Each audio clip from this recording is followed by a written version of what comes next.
Olá, boa noite.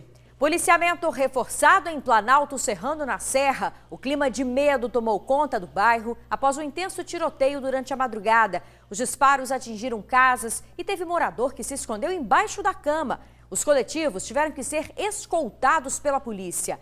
Durante a tarde, a situação estava um pouco mais tranquila. Ônibus circulando normalmente, pelo menos na área central do bairro, o Bloco A.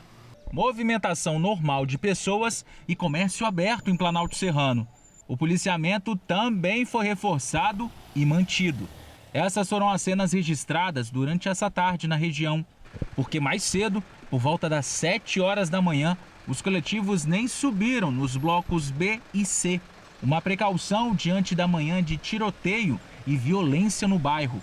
As marcas da guerra promovidas por gangues de traficantes rivais ficaram cravadas nas paredes das casas e até em 2 igrejas. A população chamou a polícia, que ainda foi recebida a tiros por bandidos que conseguiram fugir. A guerra do tráfico, essa vez, foi inflamada pela morte de uma mulher que seria a namorada de um dos chefes. Existe uma guerra local do tráfico entre 3 blocos. Recentemente houve um homicídio de uma namorada de um desses traficantes. E esse fato da madrugada pode ser uma resposta. A Polícia Militar está no local, vai fazer uma saturação e, principalmente, a nossa inteligência vai identificar quem são essas lideranças para poder prendê-las. Ainda pela manhã, antes da polícia chegar, homens em motocicletas passaram pelo bairro ordenando um toque de recolher. Um dos veículos foi apreendido. Desde a morte da mulher, os ataques são constantes na região. Na segunda-feira, uma tentativa de homicídio foi registrada.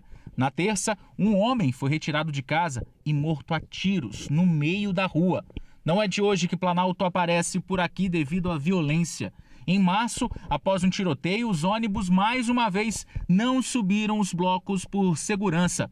Na ocasião, a nossa equipe da TV Gazeta foi ameaçada por 2 homens numa motocicleta, que ainda atirou para o alto. Apaga tudo que você filmou, já não está pegando com ninguém. Apaga tudo. Apaga tudo, mete o pé. Vida segue normal aqui no bairro Planalto Serrano, como vocês viram, movimentação, né? Tem também policiamento reforçado, policiamento ostensivo nas viaturas, na base comunitária também. E segundo o comandante-geral da PM, Douglas Caos, a expectativa é que continue aqui no bairro por tempo indeterminado. Nós tivemos a apreensão de uma moto que foi usada por um indivíduo para poder tentar botar um toque de recolher naquela comunidade. Por enquanto ninguém foi preso, a tropa continua lá saturando. Continuaremos e permaneceremos no bairro até que a paz social retorne.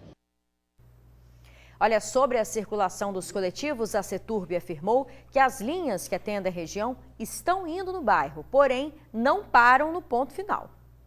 Uma servidora pública foi encontrada morta dentro de casa no litoral sul do estado. Quem tem os detalhes deste caso ao vivo pra gente? O repórter Vitor Zucolotti.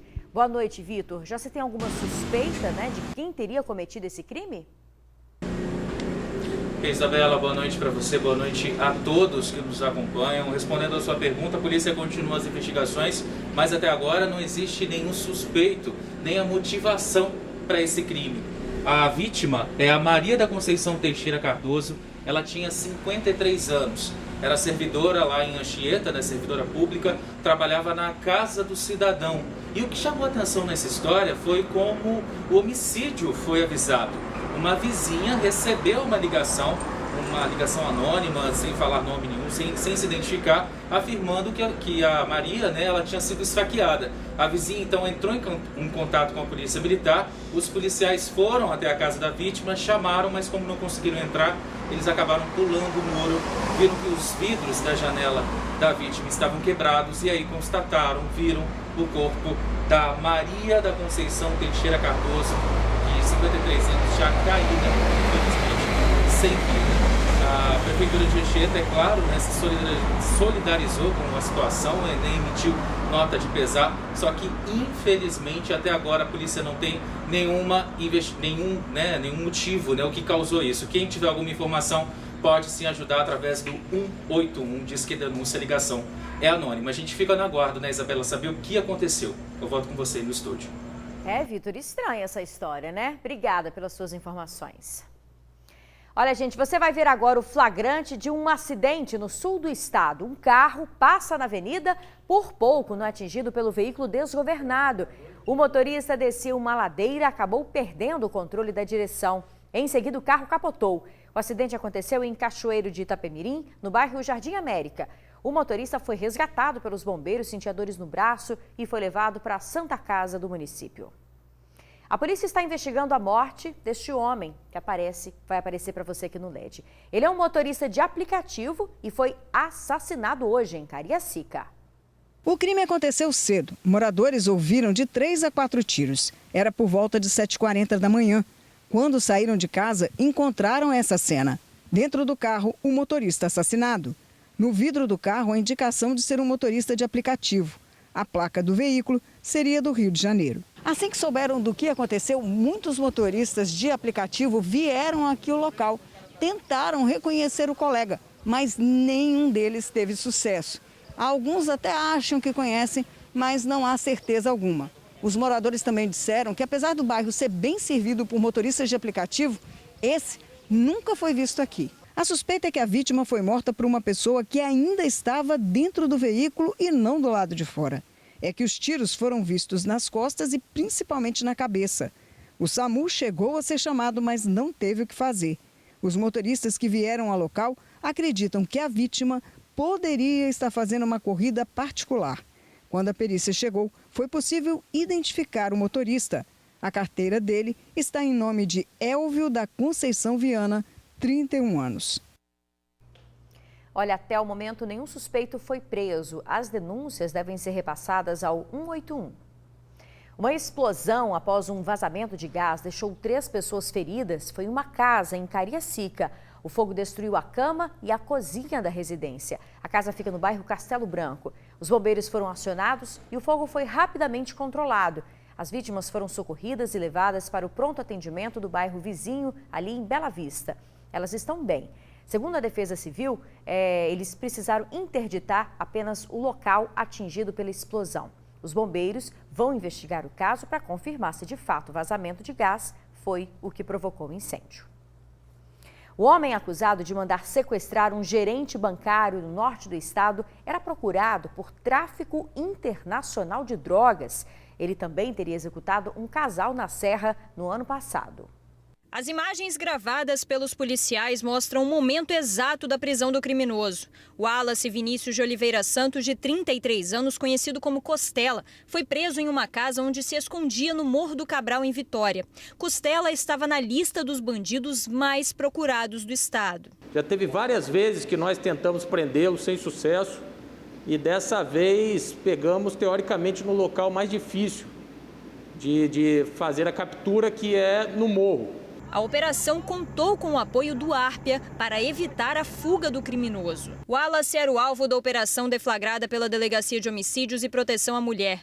Ele é acusado de ser o mandante do crime que vitimou um casal em maio do ano passado, no bairro Felrosa, na Serra. Flodoaldo Togneri Viana Neto, de 23 anos, e uma universitária de 21 anos foram assassinados a tiros por criminosos que estavam em um carro. Ao longo das investigações, a polícia identificou e prendeu 5 envolvidos no crime. O Costela articulou todo esse homicídio em razão de uma vingança, porque ele acreditava que essa vítima masculina tinha entregue parte de drogas, armas e dinheiro para a polícia militar, que fez uma operação e conseguiu apreender grandes quantias. De acordo com a polícia, o Wallace era conhecido como o braço direito de uma liderança do Morro do Cabral. Já era procurado há pelo menos 6 anos. Tinha um mandado de prisão em aberto expedido em 2015 por tráfico internacional de drogas. Wallace ainda tem mandados por tráfico, outros homicídios e crime de extorsão mediante sequestro. Este aconteceu em Ibiraçu, interior do estado. Foi em julho do ano passado. Um bancário e a esposa dele foram sequestrados, mantidos em cárcere. O bancário foi obrigado a sacar uma quantia de R$600 mil para salvar a vida da namorada, que foi liberada no Morro do Moreno, em Vila Velha. Na mesma semana do crime, suspeitos foram presos e a polícia recuperou parte da quantia. Wallace também seria o mandante. Uma jovem morreu atropelada na rodovia do Contorno, na Serra. A vítima foi identificada como Carla de Souza Silva. Ela estava de bicicleta, foi atingida por um carro na altura do bairro André Carlone. O acidente aconteceu no começo da tarde. Uma equipe de resgate da Eco 101 esteve no local, mas a jovem já estava morta. O corpo foi levado para o DML de Vitória. Foi condenado a pouco mais de 3 meses de prisão o homem que amarrou e arrastou um cachorro até a morte em Jaguaré. O crime aconteceu em outubro do ano passado. Manuel Batista dos Santos é quem dirige o carro em alta velocidade. Um cachorro está amarrado ao veículo e não resiste aos ferimentos. O motorista desprende a corda e vai embora, deixando o animal morto no meio da rua. Manuel chegou a ficar preso por 2 meses e em dezembro do ano passado ganhou o direito de responder em liberdade, mas foi condenado após o julgamento. Que absurdo, né? Olha, gente, a Justiça determinou que a pena deve ser cumprida em regime semiaberto, mas a decisão ainda cabe recurso. A seguir, o estado recebe mais de 120 mil doses da vacina contra o coronavírus. É um instante só. Já chegaram ao estado as mais de 123 mil doses de vacinas contra a Covid-19. São 123.870 doses da AstraZeneca e elas já começaram a ser distribuídas aos municípios. Com a chegada desta nova remessa, começa a vacinação da população geral de 55 a 59 anos. Amanhã, quinta-feira, tem expectativa de chegar uma nova remessa. São 12.870 doses da Pfizer. Todos os 78 municípios capixabas vão receber essas doses e dar continuidade à vacinação de gestantes e puérperas, os portuários e aeroportuários. Sobre a segunda dose da Coronavac, há a expectativa de que na próxima semana o estado receba algumas doses. Hoje, segundo a Secretaria de Saúde, existem 51 mil capixabas aguardando pela segunda dose da Coronavac. Vamos ver então o número total de vacinas que o Espírito Santo já recebeu. Essa nova remessa de hoje da AstraZeneca já está aqui no painel vacina. Com isso, a gente passa de 2 milhões, né?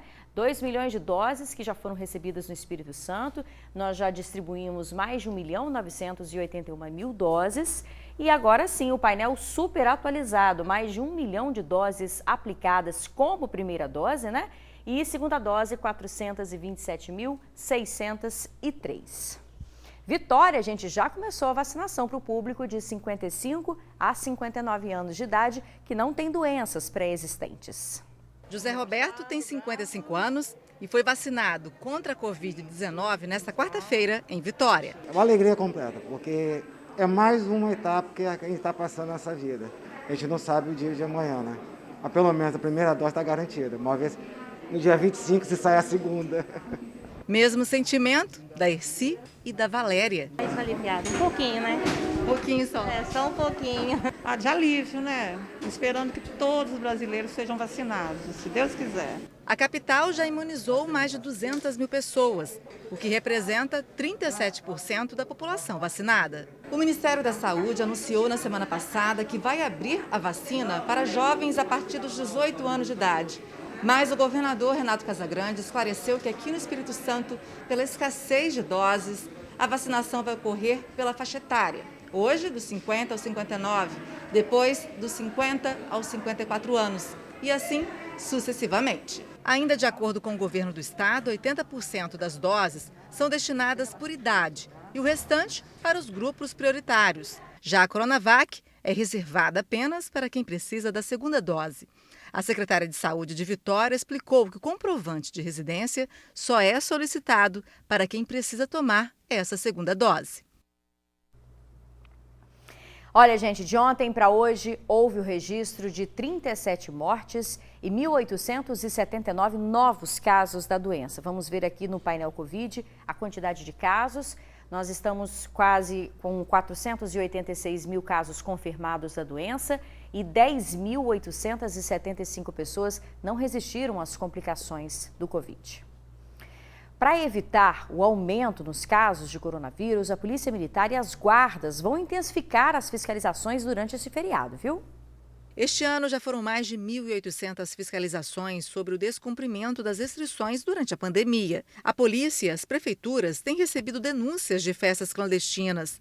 No final de semana passado, um evento na Marina, em Jardim da Penha, Vitória, foi interditado. Além de multa no valor de R$10 mil, os locais podem ser interditados. E nesse último mês de maio, o trabalho da equipe conseguiu encerrar 5 festas clandestinas que aconteciam na cidade. Se for o caso de regras serem descumpridas, poder fazer as ações fiscais que estão previstas em lei, que é notificar, intimar e, nos últimos casos, fazer até mesmo os autos de infração. O secretário de Desenvolvimento e Habitação de Vitória falou ainda das praias.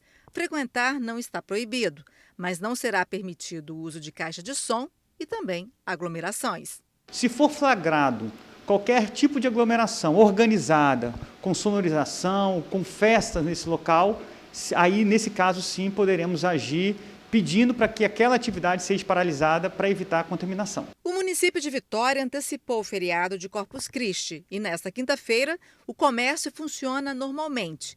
Mas, como a capital está em risco alto para a Covid, é preciso ficar atento aos horários. O comércio vai abrir das 10 da manhã às 6 da tarde. Os restaurantes, cafeterias e distribuidoras de bebidas podem funcionar das 10 às 8 horas da noite.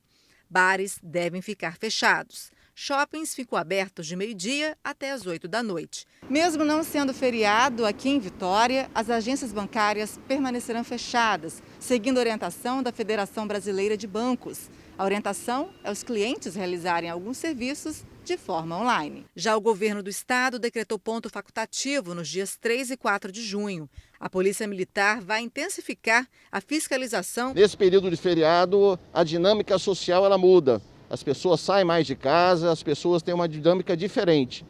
Como também a criminalidade migra para poder praticar pequenos furtos, roubo, tráfico de drogas. A Polícia Militar atenta a toda essa dinâmica, essa movimentação, fez o seu planejamento de 4 dias, vai empregar no dia de hoje 2.000 homens e ao longo dos outros dias vai usar 1.528 homens em 479 viaturas, com policiamento reforçado na área urbana e rural. No retorno do TN2, a iniciativa de estudantes que tem ajudado famílias carentes em Cariacica é um instante só. Em uma escola de Cariacica, professores desenvolveram um projeto que transforma conhecimento em solidariedade. Veja na reportagem de Felipe Chicarino e Bruno Passos. Hoje é dia de aula prática no Laboratório de Ciências. Oh, coisa boa, hein? A galerinha de 13 e 14 anos do Colégio Adventista de Cariacica tem aprendido na prática a produzir sabão sustentável com óleo de cozinha que chega na escola pela via da doação. Aqui não é aula de português, mas os verbos aprender e ajudar sempre estão na mesma frase. É que todo sabão feito por eles será doado. Muitas pessoas não conseguiram, não estão trabalhando e mesmo assim elas não estão conseguindo ter renda para mesmo fazer a higienização dos alimentos, das coisas que elas têm. E aí surgiu o projeto de ajudar a população em volta da escola produzindo sabão. O projeto é interdisciplinar e envolve diferentes áreas do conhecimento. Nós estamos trabalhando também com a disciplina de Química, onde os meninos começaram a ter essas noções, né? O 9º ano, eles começam a ter as primeiras noções sobre Química, saúde, meio ambiente, artes também foi envolvido no projeto, que os meninos ajudaram aí na embalagem, né, do produto. Sempre matemática, porque você tem contas, então é um projeto interdisciplinar e social. Os estudantes participam de todo o processo, desde o pedido por óleo até a entrega do sabão. Uma boa satisfação que a gente tem nisso é ver o sorriso das pessoas, porque com essa pandemia, muitas pessoas ficaram sem emprego, não têm condições para comprar um alimento ou até mesmo sabonete, que é essencial para fazer higienização, porque isso também é essencial nessa época. Quando a gente aprende desde pequeno, a vigilância ambiental funciona muito mais, né não, Dani? No mundo que a gente está hoje, então as crianças aprendendo logo cedo sobre o meio ambiente, sobre estar ajudando o próximo, isso é muito importante. Geralmente o conteúdo adquirido, aprendido em sala de aula, quando não fica só na cabeça do aluno, fica também registrado nos cadernos, nas anotações, mas nesse caso é diferente. O produto da aula, o sabão, interfere diretamente na vida das pessoas. Afinal de contas, em plena pandemia de um vírus que morre com água e sabão, isso aqui é uma arma. A arma do bem, que os estudantes distribuem para os moradores do entorno da escola. Fisicamente pode até ser, mas essa barra, feita com tanto carinho e cuidado, nunca vai ser só uma barra de sabão. É verdade. Parabéns pela iniciativa, viu? Bom, a gente fica por aqui. Muito obrigada pela companhia. Uma boa noite. Até amanhã.